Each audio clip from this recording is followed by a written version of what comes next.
Hi everyone. మీరు bank account లేకుండా మీరు నచ్చిన బైక్ కూడా కొనుక్కోలేరు. అంతేకాకుండా మీరు వ్యాపారం చేస్తుంటే కనుక మీ కస్టమర్స్ దగ్గర నుంచి 2,00,000కి మించి ఒక్క రూపాయి తీసుకున్న ఇన్కమ్ ట్యాక్స్ డిపార్ట్మెంట్ ఆ మొత్తం అమౌంట్ని తీసుకువెళ్ళిపోతుంది. షాక్ అవుతున్నారా? పూర్తి వివరాలు మనం ఈ వీడియోలో తెలుసుకోబోతున్నాం. This is Satya Gummapu. Welcome to Telugu Finance TV.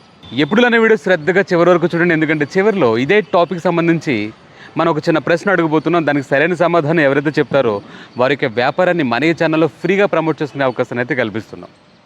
ఇప్పుడు మనం టాపిక్లోకి వద్దాం. టాపిక్ ఏంటంటే ఇన్కమ్ ట్యాక్స్ యాక్ట్స్లో ఒక సెక్షన్ ఉంది. ఆ సెక్షన్ పేరు వచ్చి 269 ST. ఈ సెక్షన్ యొక్క ఉద్దేశం ఏంటంటే బ్లాక్ మనీని కంట్రోల్ చేయడం మరియు డిజిటల్ ఎకనామీని ప్రమోట్ చేయడం ఉద్దేశంతో ఈ యాక్ట్ని అనేది ఇంట్రడ్యూస్ చేయడం జరిగింది. ఈ సెక్షన్ ఏం చెబుతుందంటే మీరు 2,00,000 రూపాయల కంటే ఒక్క రూపాయి క్యాష్ కూడా ఎవరి దగ్గర తీసుకోవద్దు అని. అంటే ముఖ్యంగా దీంట్లో తీసుకునే వారికే పెనాల్టీ పడుతుంది, ఇచ్చేవారికి కాదు.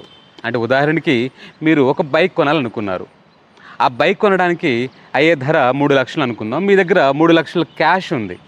మీరు ఆ బైక్ షోరూమ్కి వెళ్ళి 3,00,000 ఇవ్వండి, ట్రై చేయండి, వారు ఖచ్చితంగా తీసుకోరు. 2,00,000 లోపు మాత్రమే వారు క్యాష్ తీసుకుంటారు, మిగతాది ఆన్లైన్లో ఇమ్మంటారు. దీని అర్థం ఏంటి? మీకు బ్యాంక్ అకౌంట్ ఉండాలా వద్దా? కాబట్టి మీరు అర్థం చేసుకోవాల్సిన విషయం ఏంటంటే ఇచ్చేవాళ్ళు తీసుకునే వాళ్ళు ఇద్దరు కూడా తెలుసుకోవాల్సిన విషయం ఏంటంటే 2,00,000కి మించి క్యాష్ అనేది ట్రాన్సాక్షన్ చేస్తే అది ఇల్లీగల్ అని.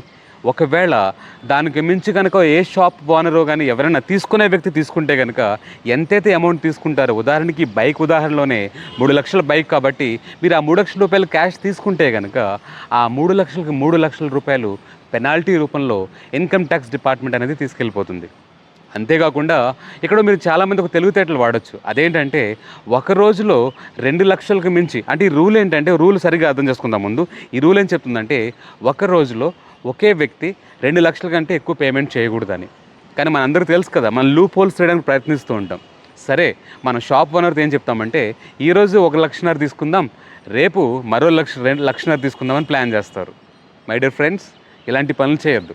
కానీ మీరు 1,00,000 రూల్కి వ్యతిరేకంగా, రూల్కి సరిపడేలా మీరు విడదీశారు, బాగానే ఉంది. కానీ కొనేది ఒకే వస్తువు మీద మీరు 10 రోజులు, 11 రోజులు, 12 రోజులు మరి అమౌంట్ని ఇలా స్ప్లిట్ చేసి ఇచ్చినా అది సింగిల్ పేమెంట్ కింద కన్సిడర్ చేయడం జరుగుతుంది. అంటే సింగిల్ పేమెంట్ కిందే చూడడం జరుగుతుంది.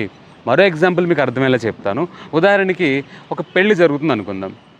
రాము అనే వ్యక్తి పెళ్లిలో మీరు ఒక ఈవెంట్ తీసుకున్నారు. అంటే క్యాటరింగ్ అని, టెంట్స్ అని, ఇంకేదైనా డెకరేషన్ అని మీరే తీసుకున్నారు. సో ఆ టెంట్స్కి ఆయన 1,00,000 రూపాయలు, ఆ డెకరేషన్కి 1,00,000 రూపాయలు, ఆ తర్వాత ఆ క్యాటరింగ్కి 1,00,000 రూపాయలు మీకు ఇచ్చాడు అనుకుందాం. మొత్తం 3,00,000 తీసుకున్నారు. కానీ ఇక్కడ అవి ఐటమ్స్ వేరే వేరే అయ్యాయి. అంటే ఎలా అంటే ఇక్కడ క్యాటరింగ్ వేరే, డెకరేషన్ వేరే, టెంట్స్ వేరే అని మీరు అనుకోవచ్చు. ఇక్కడ మీరు గ్రహించాల్సింది ఏంటంటే మొత్తం ఈవెంట్ పేరు మ్యారేజ్. రాము మ్యారేజ్లో మొత్తం 3,00,000 రూపాయలు క్యాష్ మీరు తీసుకోవడం అనేది కూడా ఆ యొక్క రూల్ని వైలేట్ చేస్తున్న వాళ్ళు అవుతారనమాట. కాబట్టి ఒకే ఈ బిల్ మీద మీరు 2,00,000 రూపాయలు స్ప్లిట్ చేసి ఇచ్చినా అది ఇల్లీగలే. సో ఒకే బిల్ మీద, లేకపోతే ఒకే వ్యక్తి 2,00,000 కంటే ఎక్కువ మీరు ట్రాన్సాక్షన్ చేయడానికి ప్రయత్నించారంటే ఖచ్చితంగా ఇబ్బందులు పాలవుతారు. కాబట్టి తీసుకునేవారు, ఇచ్చేవారు కూడా ఈ రూల్ని గుర్తుపెట్టుకోవాలి. ఒకవేళ మర్చిపోతే పెనాల్టీ ఏంటో తెలుసు కదా, 100% అమౌంట్ పెనాల్టీలోకి వెళ్ళిపోతుంది. అంటే మీరు 5,00,000 తీసుకుంటే 5,00,000 వెళ్ళిపోతుంది, 6,00,000 తీసుకుంటే 6,00,000 రూపాయలు కూడా పెనాల్టీలోకి వెళ్ళిపోతుంది. ఓకే గైస్, ఇన్ఫర్మేషన్ మీకు అర్థమైందని, యూస్ఫుల్ అయిందని భావిస్తున్నాను. అర్థమైతే ఒక చిన్న ప్రశ్న అడుగుతాను, దానికి సరైన సమాధానం చెప్పండి.